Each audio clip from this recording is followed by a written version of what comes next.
started when a book moved on its own. Not fell, not slid, shifted, like something inside it had exhaled. I was alone in the library, cataloging the old East Wing. It hadn't been touched in decades, sealed behind a warped oak door and ignored by the public. Even the floorboards groaned like they resented my footsteps. The book was thin, no title on the spine. Just a cracked leather cover, cold to the touch, and stitched with thread the color of dried blood. When I opened it, every page was blank except one, in smeared ink. She reads what she is told. I thought it was a joke, some literary prank. Then I heard it, a whisper. Not from around me, from inside me. A voice I didn't recognize, hissing syllables I didn't understand. My ears rang, my vision blurred, and suddenly the lights above flickered. When I snapped the book shut, the whisper stopped like a blade being sheathed. I should have left it there, but I didn't. That night, I dreamt of corridors that didn't end, rows of shelves that breathed, books that pulsed like hearts, and her, a woman with her face torn smooth, skin stretched where her features should be, reading from the same blank book. Every time she read a line, I forgot something real. My mother's voice, the smell of our kitchen, the way sunlight used to feel. When I woke up, my bedsheets were covered in ink, and one sentence was scrawled on my mirror: return to her shelf. The next day, the East Wing door was gone. Not locked, not closed. Erased, just more wall where it had been. But I could hear it. The whisper, faint but constant, threading itself into my skull like a growing root. I asked Marla, the head librarian, about the East Wing. She stared at me like I'd said something obscene. This building doesn't have an East Wing. Then she blinked. Hard, like something short-circuited. Actually, excuse me. I have to go. She walked straight out the emergency exit and never came back. Her bag, keys, and shoes were still under her desk. I wasn't scared yet. That came when the shelves started changing. The layout of the library shifted every time I looked away. Books I'd never seen appeared. Titles like The Bone Reader's Index, Archives of the Unwritten, The Skin of Silence. Every one of them blank inside. Every one of them humming. The twist came when I tore one of them apart in panic. Inside the spine, between glued layers of old parchment, was a tooth. A human molar, still bloodied. I found more in the others: fingernails, strands of hair, an eyelid. Each book was bound with someone, and when I opened the leather one again, the page had changed. This time it read, when she reaches 100, she turns the page.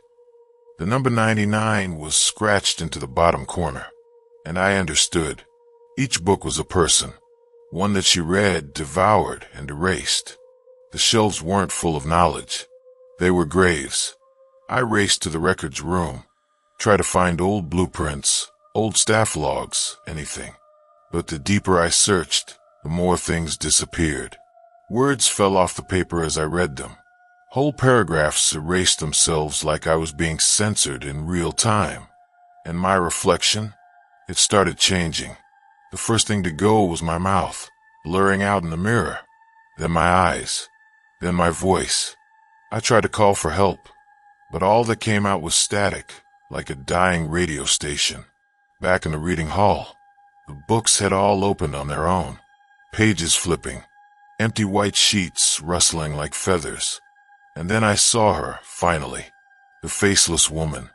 No footsteps, no shadow, just there, standing behind the circulation desk, holding a new book. Mine. The front read. He read what he was told. And the number at the bottom corner? 100. She opened it. I screamed, but no one heard. No one ever does once you're in the catalog. The last thing I remember is the sensation of being unwritten, like my skin peeling off in letters, my memories crumbling into dust between lines of ink. Now I sit on the shelf, binding tight, pages blank, waiting. Like, subscribe, and hit the bell icon if the video got you to your roots, and beware of the libraries. I took the night shift at the city library for the quiet. After years of chaos, bartending, tutoring, a stint at a call center, I just wanted stillness. Books. Routine. Nothing weird ever happened here. Just the hum of overhead lights and the occasional homeless man trying to nap in the travel section. That changed on my third week. The night was dead silent. I was reshelving a stack of crime novels when I heard the click. Not from behind me, from above. A soft metallic clunk, like a lock turning itself. I froze. The third floor was sealed shut. Unsafe, they said. But as I stepped into the stairwell, I felt it. Cool air. Too cool.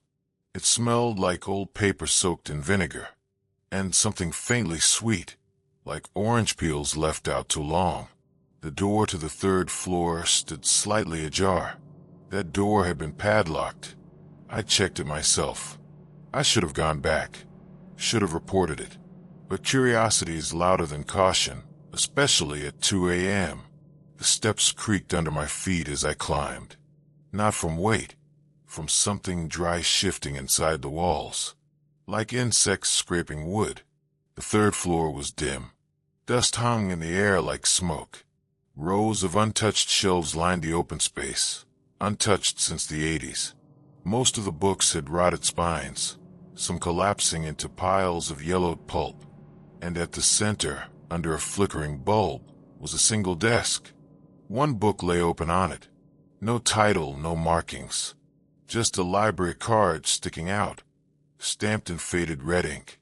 Quiet room, do not remove. I don't remember touching it, but suddenly I was reading. The words weren't typed. They were handwritten, shaky and rushed. They described a man, alone in a library, reading a book he didn't recognize. Each sentence matched what I had just done. Each page predicted my next step. I turned the page, and it said, "He looks up. She's watching." I did. I had to. Nothing. Just shadows.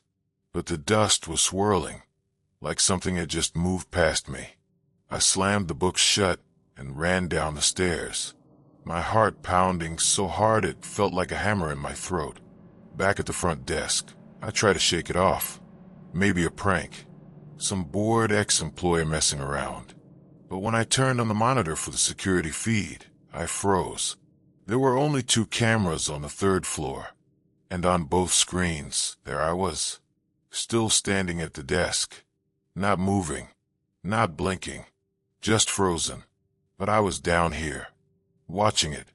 I unplugged the system. The next night I called in sick. Then I called again. On the third night, I came back. Not because I wanted to, because I dreamed of her. The woman watching me.